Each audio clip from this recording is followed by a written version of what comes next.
두 번째, 거짓 진리에 대한 교훈.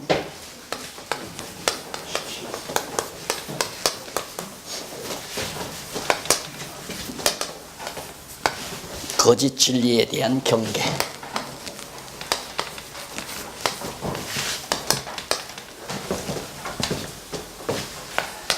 일 번이 복음에 대한 확증이죠.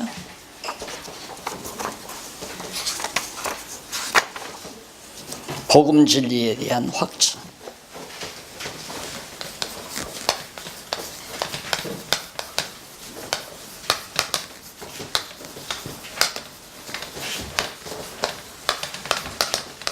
골로새서 1장. 지난번 말씀드린 대로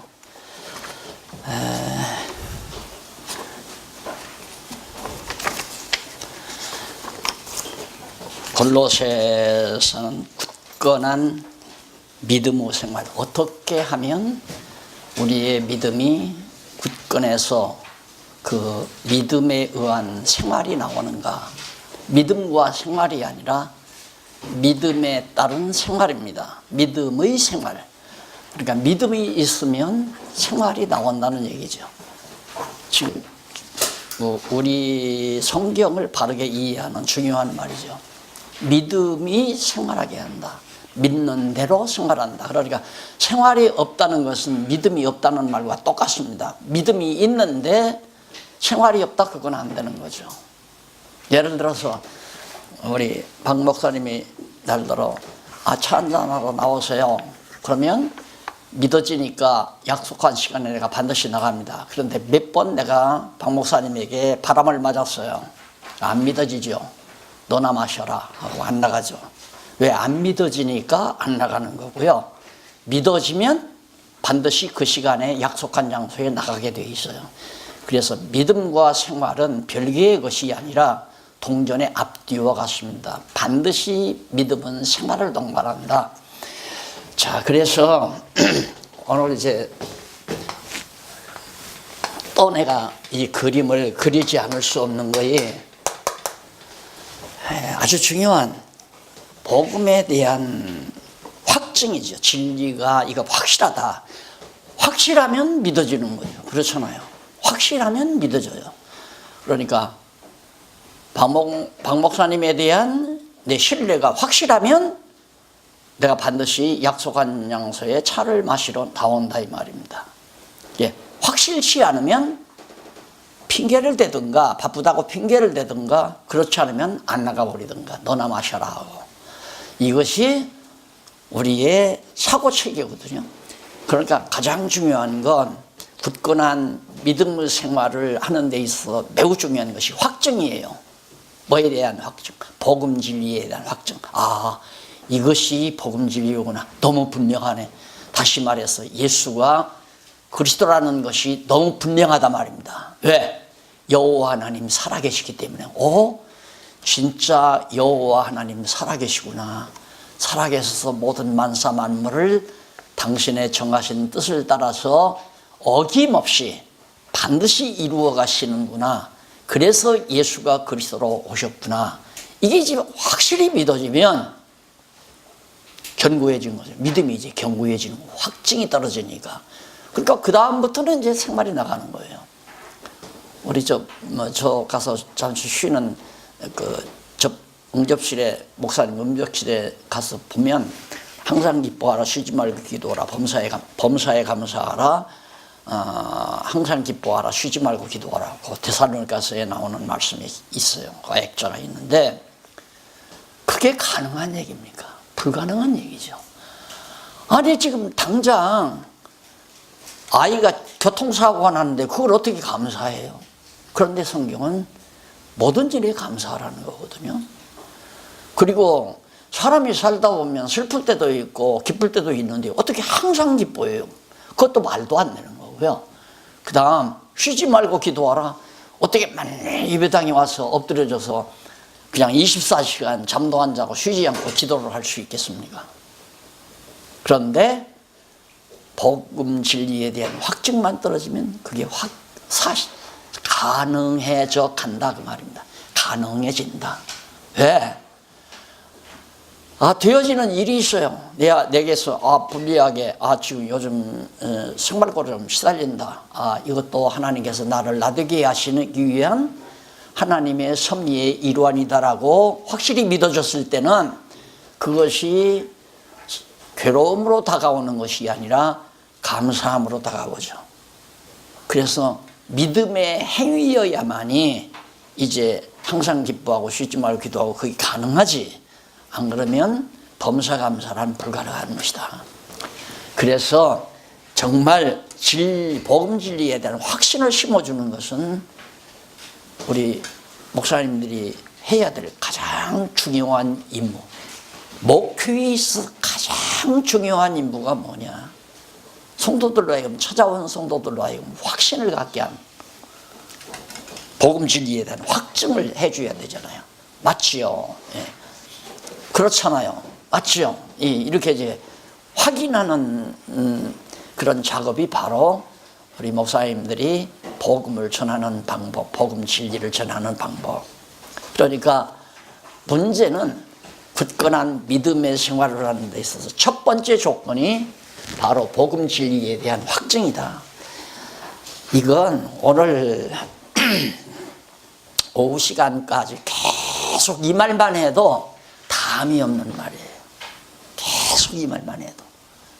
그만큼 중요한 거란 말입니다. 복음 진리에 대해서 성도들에게 확증을 해주는 거. 그러면 안 믿을 수가 없잖아요. 옆에서 예를 들어 여보 나가지 마. 그 목사님 거짓말 잘하더구만. 당신 또 바람 맞힐지 어떻게 알아. 가지 마. 안 믿어지니까 가지 말라고 할 거 아니에요. 믿어지면 그런 말 안 해요. 그래서 믿는다고 하는 것이 굉장히 중요한데 뭘 믿는가? 복음 진리를 믿는 거거든요. 진리를, 하나님의 말씀 진리를 우리가 믿는 건데 예수가 그리스도라는 사실과 여호와 하나님이 살아계시다는 사실, 이 두 가지만 확실히, 궁극적으로는 하나님은 여호와시다. 모든 만사를 작정하신 뜻 따라 언약하시고 언약대로 이루어 가신다. 그분이 살아계신 여호와 하나님이다. 이것만 성도들이 의심 없이 믿게 만들면, 예를 들면 살아가다가 집사님 한 분이 당장 예를 들어 남편이 암이 걸렸다고 입원했어요. 그러니까 이웃집 아주머니가 와서 아줌마 그래도 예수 믿을 거야? 당신 예수 믿어도 남편은 암 걸려서 병원에 입원했잖아.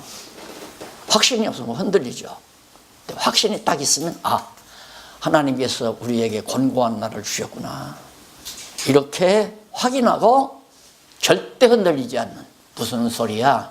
당신은 모르면 가만히 있어. 왜? 여호와 하나님이 살아계시잖아. 하고 흔들림이 없기 때문에 남편이 병원에 암 수술을 받으러 갔다 할지라도 가서 남편의 병상 곁에서 조용히 눈을 감고 하나님 아버지요, 이 일을 통해서 우리를 어떻게 인도해 가시려는지는 모르지만 하나님 우리 가정에 분명히 평안을 주시리라는 걸 확신합니다. 하나님이여 긍휼히 여기시옵소서. 이렇게 정확하게 하나님 살아계신 증거를 가지고 기도할 수 있는, 그게 항상 기도하는 거 아니겠어요? 자, 그래서 복음 진리에 대한 확신이 견고한 믿음의 생활의 첫째 조건이다. 두 번째는 거짓 진리에 대한 경계다. 이게 굉장히 중요하다. 거짓 진리란 뭐냐면 누룩이라고 그랬잖아요. 누룩, 부패된 것. 그러니까 음식에 벌써 부패된 균이 조금만 들어가면 음식은 썩어져 버리고 말아요. 결국은 이건 균이거든요. 순수하게 이 머릿속에, 다시 말해서 나라고 하는 머리죠. 성도의 머리죠. 이건 손가락에.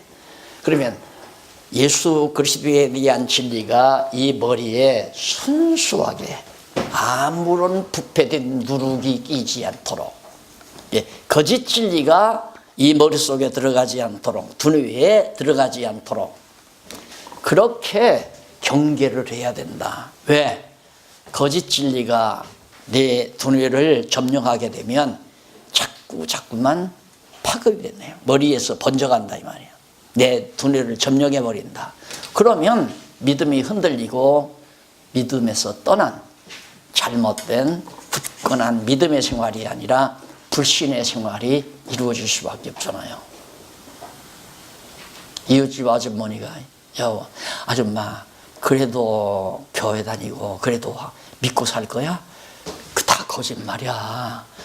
하나님 믿고 하나님이 살아계시다면 어떻게 당신 남편 무슨 죄가 있기에 암이 걸리느냐. 그럼 흔들리잖아요. 확신이 없으면 확증이 없으면 흔들린다 이 말이에요. 왜? 거짓 진리가 두뇌에 그 집사님의 머릿속을 완전히 와서 누룩처럼 점령하니까 바로 흔들리게 된다. 그러면 지금 골로새서에 나오는 첫 번째 굳은 믿음의 생활의 요건과 두 번째 요건이 얼마나 중요한가를 알 수 있죠. 그러니까 성도들의 머릿속에 순수한 복음 진리로 완전히 부장만 되면 이단에 절대 넘어가지 않죠. 절대로 이단에 끌려가지 않는다 이 말이죠.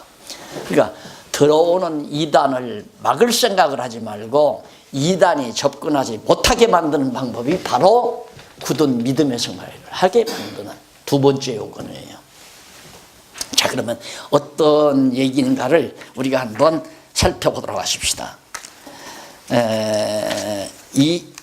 2장 1절로부터 10절까지는 진리로 거짓 것을 경계해라.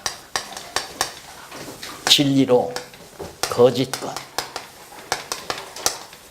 경계. 예, 거짓 진리에 대한 경계 중에 진리로 거짓을 경계하는 것. 진리로 거짓을, 그러니까 진리에 대한 확증이 있으면 당신은 그거 틀린 얘기야. 그냥 바로 거부가 나가잖아요.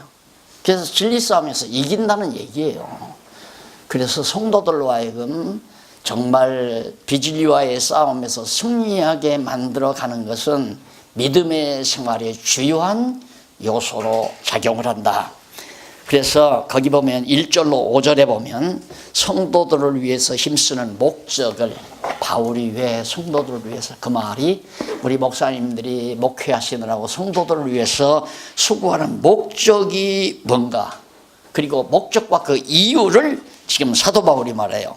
내가 너희와 라오디기아에 있는 자들과 무릇 내 육신의 얼굴을 보지 못한 자들, 육신의 얼굴을 보지 못한 자들, 들어오시다가 보면 우리 박 목사님 이제 녹음 테이프 다 이렇게 돼 있잖아요. 그거 다 CD 다 돼 있어서 누구나 가져가도록.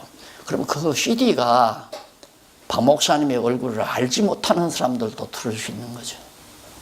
그래서 지금 현재 이 녹화가 되는 것도 마찬가지입니다. 내가 알지 못하는 분들이 지금 전 세계에 여기저기 산지에서 듣고 있다는 사실.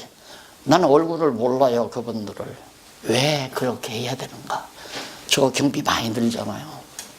수고는 더 말할 것도 없고, 저렇게 녹화해서 전 세계로 방영하는 일이 적은 경비로 또 수고 없이 불가능한 일이라고 합니다. 저렇게 하는 이유가 뭔가? 얼굴 보지 못하는 자들에게도.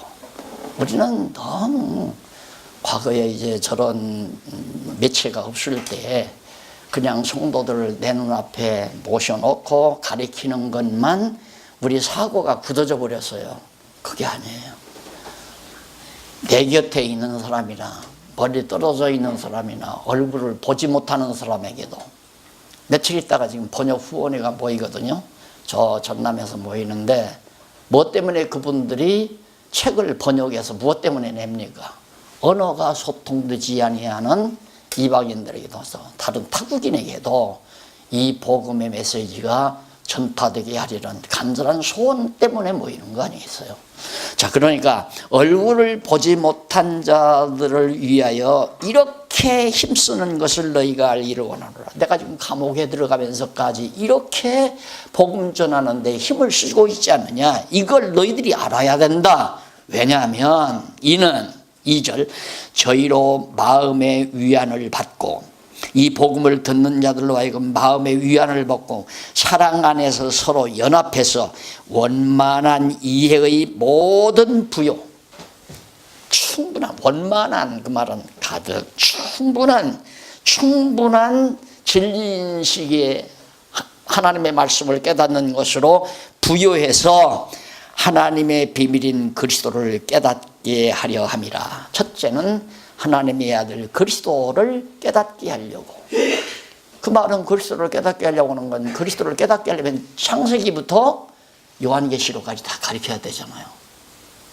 그래야 예수가 그리스도라는 게 확증이 되니까.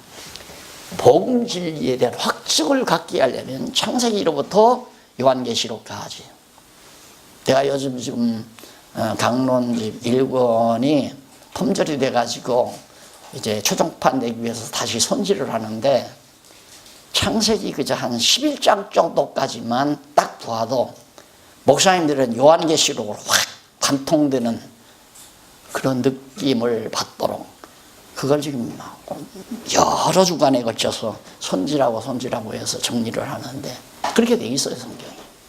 그러니까 성경을 창세기부터 요한계시록까지 가르쳐서 깨달아야 복음 진리가 확증이 되는 거죠. 그리스도라는 것이 확증이 된다. 그래서 그 그리스도를 깨닫게 하려고 내가 이렇게 옥중에까지 들어가면서, 옥중에 있으면서까지 수고하고 애쓴다. 누구를 위하여? 나 얼굴을 보지 못하는 자들까지라도 위해서. 그만 아니에요.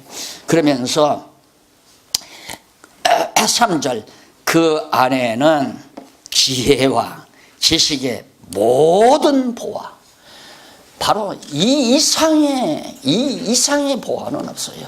예수가 그리스도라고 하는 이 사실, 이 진리에 대한 이상의 보화는 존재하지 않는다. 우리 성질 급한 게 아니죠.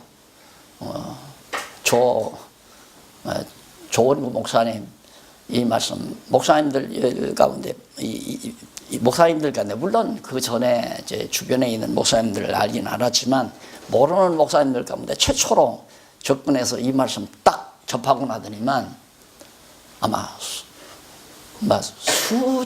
수천 권에 달하지 않을까 싶어요. 그 많은 책을 싹 다 청산해 버리더라고요.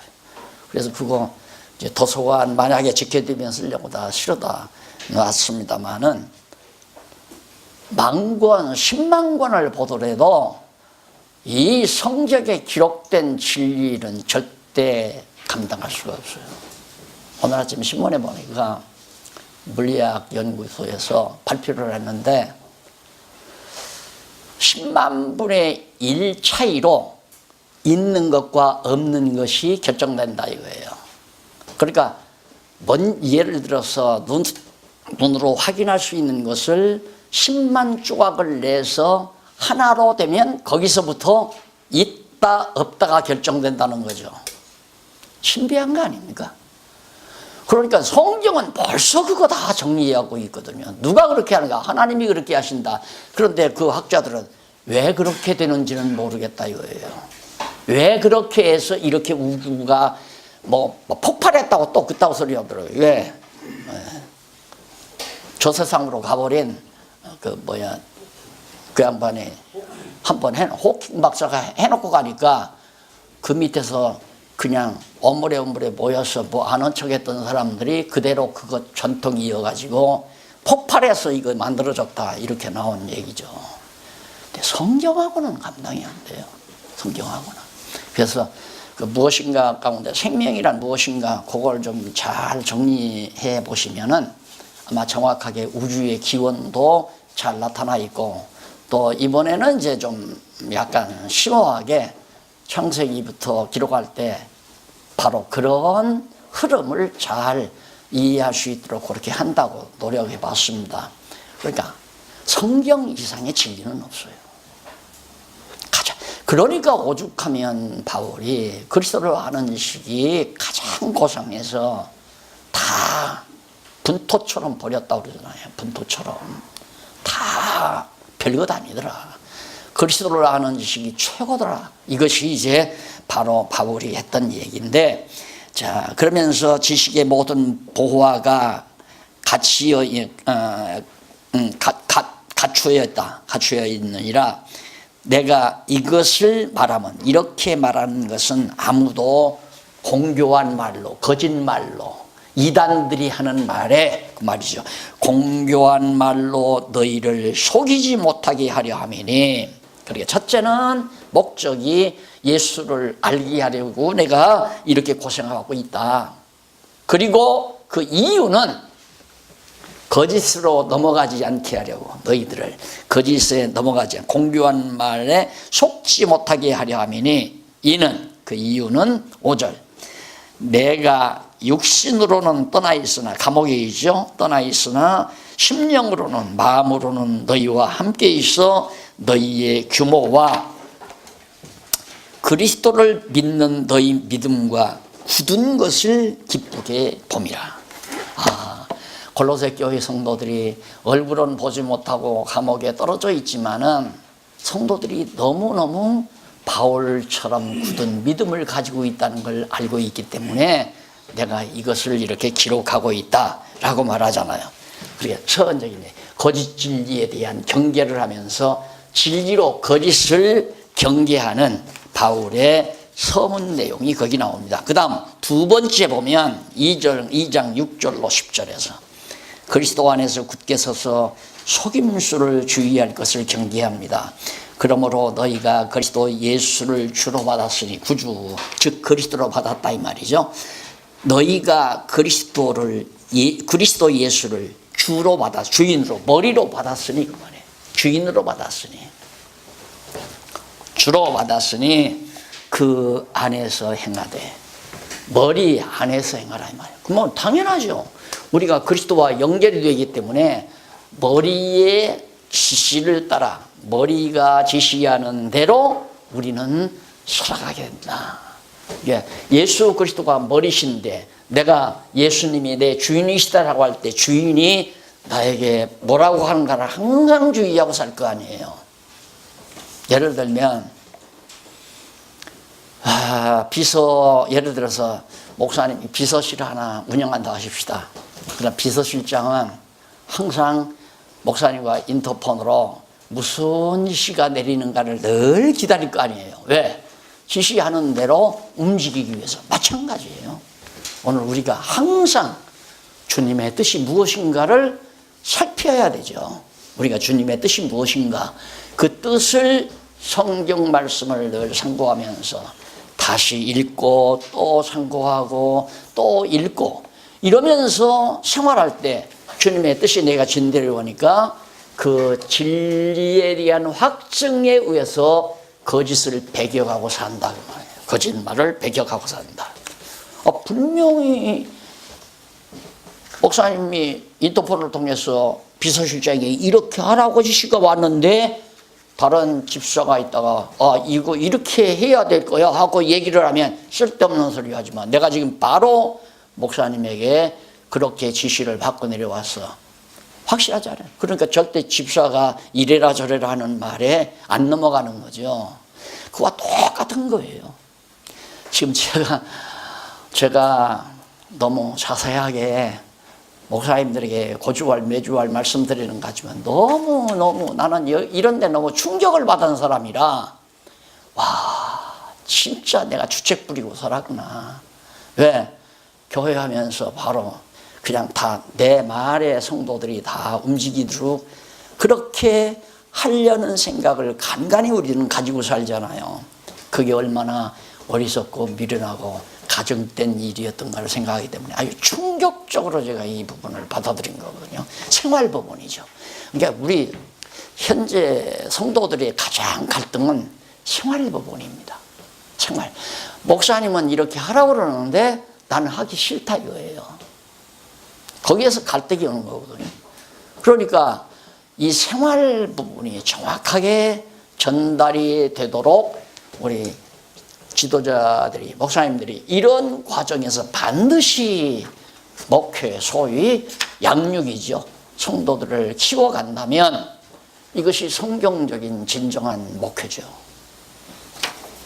그래서 정말 다시 곱씹고 곱씹고 하는 얘기입니다. 그러면서 그냥 그리스도 안에서 행하되 머리의 지시를 따라서 행하되 그 안에 뿌리를 박으며, 이 머리에다가 완전히 뿌리를 박아라 여기다. 그러니까 신경이 완전히 머리와 소통되게 해라 그 말이죠. 머리 쪽으로 완전히 주님의 뜻, 머리 대신 그리스도에게로 완전히 인터폰이 연결시켜라 이 말이에요. 선을 연결시켜라. 뿌리를 박고 세움을 입어, 거기서 분명히 몸으로 완전히 세움을 입어서 교훈을 받은 대로, 머리가 너한테 지시하는 대로 그 말이 교훈을 받은 대로 믿음에 굳게 서서, 진리의 믿음에 굳게 서서 흔들림 없이 굳게 서서 감사함을 넘치게 하라. 여기에서 이제 범사감사가 나오는 거죠. 머리 대신 그리스도의 뜻과 일치하지 않으면 범사감사가 안 나와요. 범사감사가. 예를 들면 박 목사한테 갑자기 돈 1억이 생겼어요. 어느 분이 와서 딱 1억을 목사님 하시는 일에 그저 합력하고 싶습니다 하고 줬다 이거예요. 그러면 그걸 받고 내가 시험이 돼요. 이걸 가지고 차나 하나 외제 수용차로 바꿀까? 이 생각을 딱 하잖아요. 할 수 있다 이 말입니다. 내가 예를 들어서. 그런데 하나님이 그걸 처단하기 위해서는 1억이 날아가 버리게 하신다 이거예요. 안 그래요? 1억이 날아가도록. 왜? 나를 나되게 하기 위해서. 생활의 본이 되는 삶을 살게 하시려고 분명히 1억 생겼는데 그 1억을 그런 생각하니까 하나님께서 필러 날아가 버리게 하신다. 그러니까 돈이 많이 들어와도 또 돈이 많이 나가도 범사에 감사한 거죠. 왜? 하나님께서 나를 나되게 하시려는 섭리이기 때문에 바로 감사할 수밖에 없다. 그래서 감사하는 삶을 넘치게 해라. 그러면서 누가 8절 누가 철학과 헛된 속임수로 너희를 노력할까 주의하라. 철학은 인간의 사고예요. 인간의 사고 속에서 나오는 것이 철학이란 말입니다. 위에 하나의 인간의 넋두리라고 설명해요. 그래서 오죽하면 강아지 응아 학문이라고 그러잖아요. 철학을 갖다가 강아지의 응아 학문이라고. 아무것도 아니다 이거예요. 아까도 말했지만 10만 분의 1 그 웃기는 얘기죠. 그런 것도.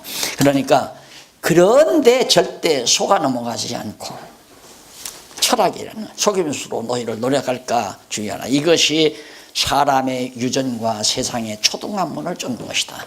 그 전통적으로 들여오는 인간의 상념, 인간이 가지고 있는 하나의 생각을 뒤를 쫓아가는 것이다.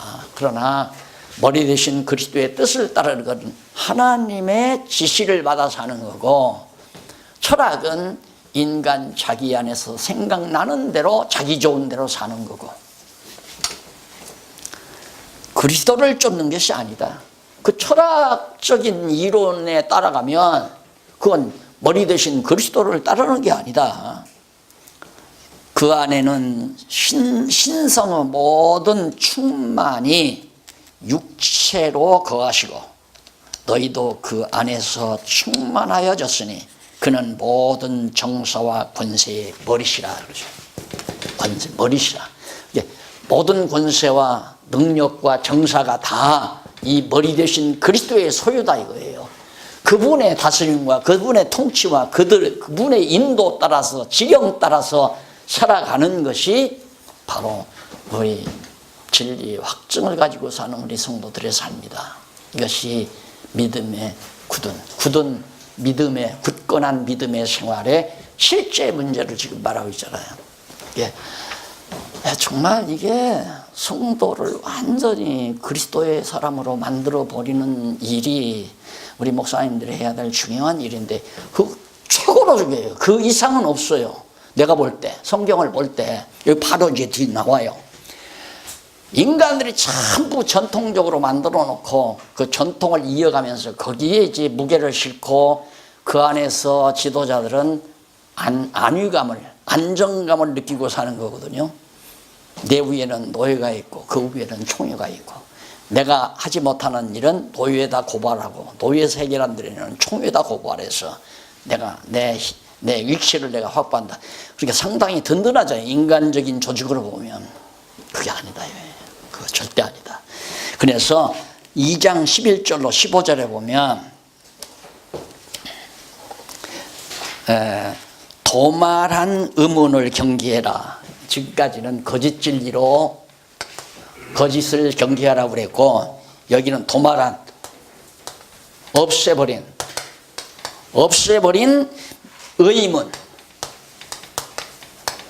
의문을 경계하라. 이게 이제 바로 거짓 진리에 대한 경계가 구체적으로 진리로 거짓을 경계하고, 진리에 의해서 거짓을 경계하고, 그 다음 도말한 의문을 경계해라. 의문, 그 의문이란 도대체 뭔가 보십시다. 2장 1절로 15절에 보면 그리스도의 할례로 죽은 자를 살려 승리한 것을 알려줍니다. 그리스도의 할례로. 자, 또 11절, 또 그 안에서 너희가 손으로 하지 아니한 할례를 받았으니, 예수 그리스도 안에서 우리는 다 할례 받은 백성이에요. 근데 할례 우리 받았습니까? 행위로? 드러나는 행위로 할례 안 받았잖아요. 요즘 아이들은 할례가 아니라 포경수술을 하더라고요. 이게 요즘 현대말로는 할례가 포경수술이에요. 쉽게 말하면. 우리는 포경수술 없었잖아요. 부모들이 모르니까 그냥 길렀단 말입니다. 그런데 요즘 부모들은 영악해서 아들 낳으면 다 포경수술을 하죠. 왜? 성병을 방지하기 위한 대책 아닙니까? 그런데 우리는 그리스도 안에서 다 할례 받아서 포경수술 한 자들이다 이거예요. 실제는 안 했는데 할례 받았다. 이것이 의문으로는, 외적인 문자로는, 그런 어떤 행동으로는 실제 안 했지만 내면으로는 실제 한 것이다. 그러니까 우리는 할례도 신령한 할례지 손으로 하는 실제 할례가 아니에요.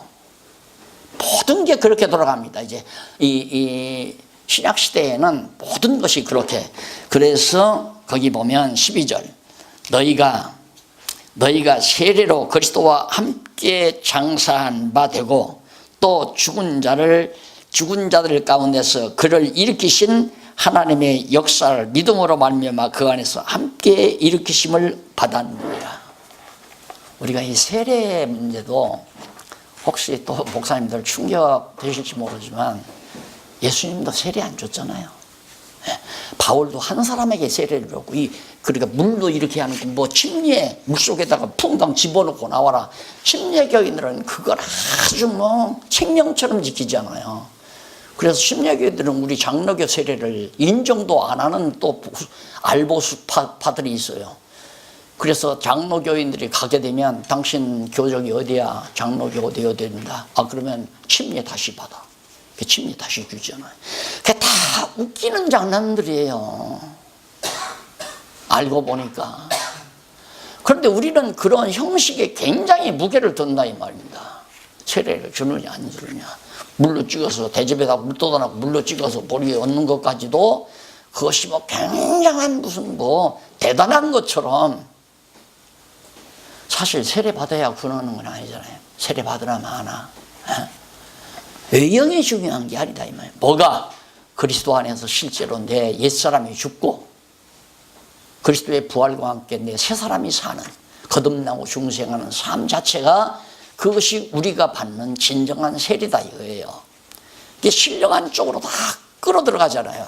외형적인 의문으로 율법적인 것처럼 형식으로 끌고 가는 게 아니라 내면으로, 신령한 내면으로 들어가는 것이, 그것이 거짓을 방지하는 일이다 말이에요. 그러니까 자꾸만 어떤 형식을 만들고 제도를 만들고 이런 것들은 사람들을 부패로 이끌어가는 하나의 관문을 만들어가는 거예요. 자, 보십시다. 그런가 안 그런가. 그 안에서 함께 일으키심을 받았느니라. 그래서 우리는 세례를 받았다 이거죠. 새 사람으로. 그 다음 13절 또 너희의 범죄와 육체의 무할례로, 육체로는 우리들이 할례를 안 받았잖아요. 육체의 무할례로 죽었던 너희를 하나님이 그와 함께 살리시고 우리에게 모든 죄를 사하시고 우리를 거스려 우리를 대적하는 의문에 쓴 증서들을 도말했다. 의문에 쓴 모든 율법적인 증서들을 다 도말했다. 그럴 때 의문으로 또 문서를 만들잖아요. 그게 뭐냐면 소위 요즘 장로교나 감리교나 헌법이 있죠. 헌법. 그거 문서로 그렇게 만들어 놓고 그거 가지고 다 그냥 다 헌법대로.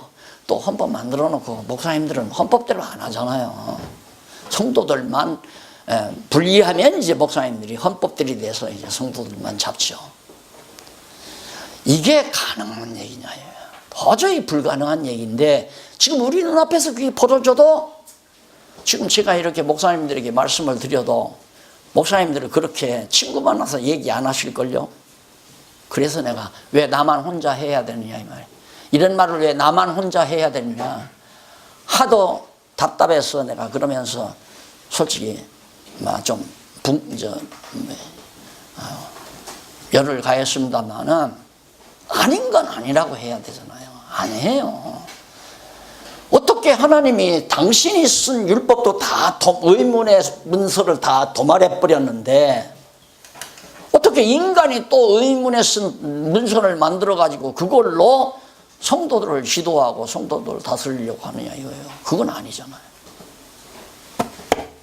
머리에다가만 연결시켜주면 머리의 인도 따라서 생활하는 것이 굳은 믿음의 생활이다. 그걸 가르치려면 다른 창세기로부터 요한계시록까지 다 가르치면서 모세의 율법은 의문이다. 그냥 돌 위에 쓴 것이다. 그런데 이제 우리에게는 돌 위에 쓰는 것이 아니라 마음비에. 왜? 머리 대신 그리스도가 성도의 마음 속에 생각나게 하고 기억나게 하고 마음에 다짐하게 만드시고 그렇게 해서 하나님의 말씀을 마음에 기록해 가지고 살아가게 하는 것, 이것이다. 그래서 우리를 거스리고 우리를 대적하는 의문의 증서를 도말하시고 제하여 버리사 십자가에 못 박으시고 다 의문의 증서를 예수 그리스도와 함께 십자가에 못 박아버리고 정사와 권세를 벗어버려 밝히 드러내시고 그리고 십자가로 어떻게 승리하셨느니라. 완전히 이거 다 의문에 속한 거 다 도말해버리고 예수님이 승리하셨다. 그러니 우리는 거짓을 경계해야 되고 이미 십자가에서 도말한 의문의 법을 경계해야 된다. 그게 무슨 형식 경계해야 되고 제도를 경계해야 되고 전부 또 인간이 만든 어떤 법률을 경계해야 되고 당연하잖아요. 자, 그러면서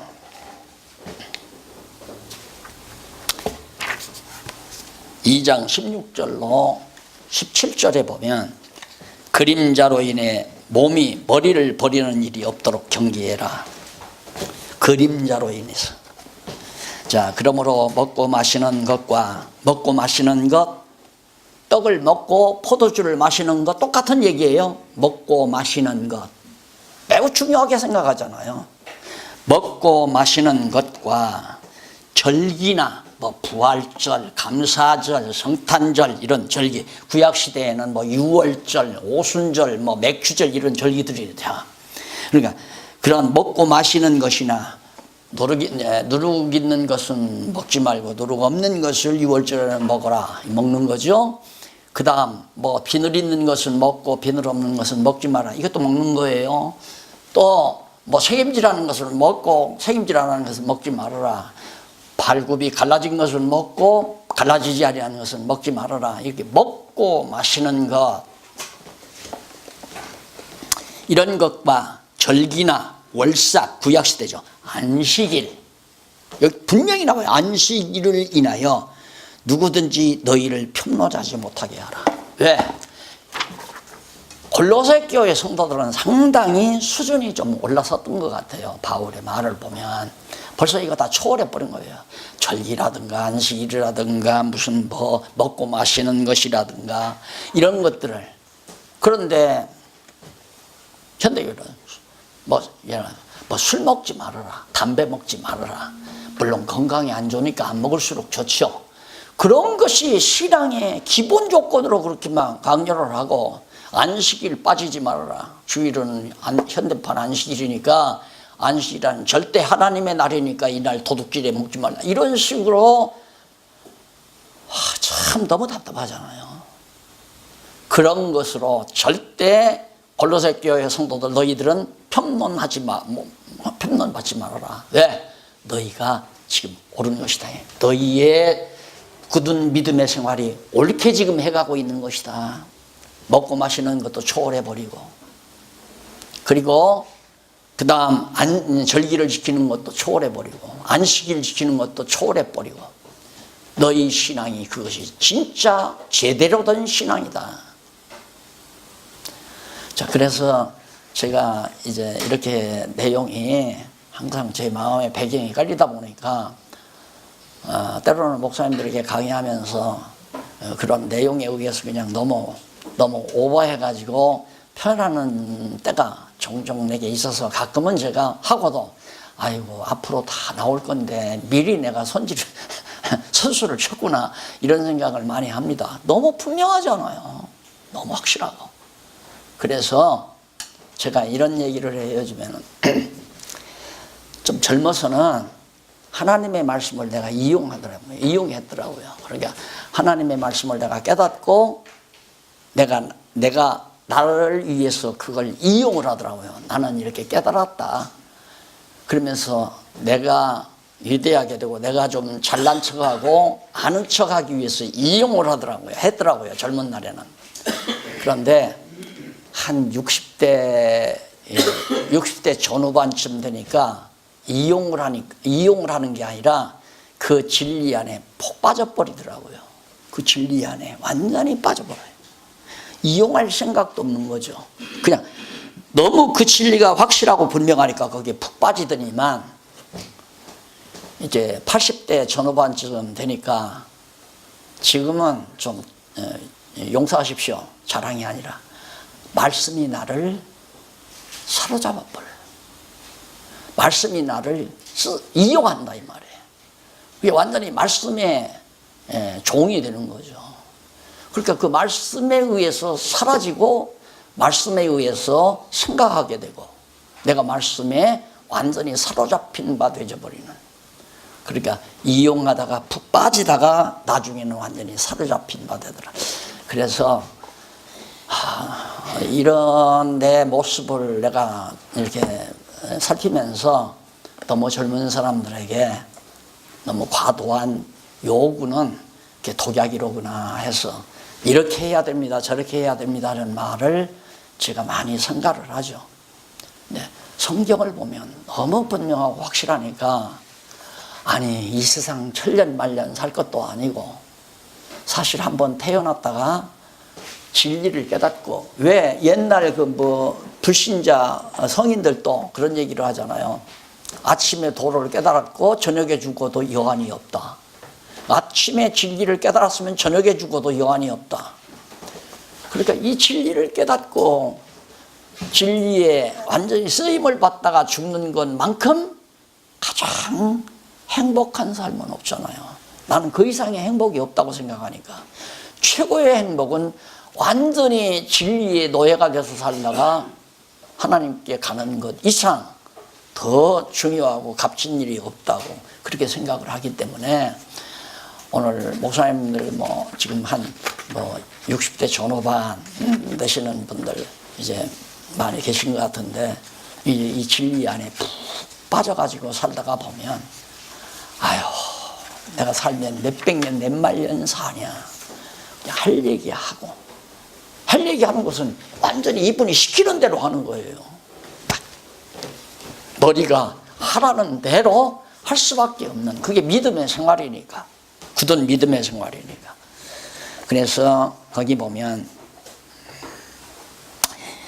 이것들을 지금 안식일이나 절기나 월삭이나 뭐 먹고 마시는 것이나 이런 걸로 평론하지 못하게 하라는 것은 왜 평론하지 못하게 해야 하느냐면 이것들은 장래일의 그림자이나 그림자뿐이에요. 그러니까 그림자 따라가게 하지 말라 이 말이에요. 그림자이나 몸은 그리스도다. 몸은 그리스도의 몸이다 이 말이에요. 예, 그리스도의 몸의 그림자가 뭐냐면 음운이라 이 말이거든. 음운. 그러니까 율법은 복음의 그림자 모형이다 이 말이에요. 율법이라고 하는 것은 구약의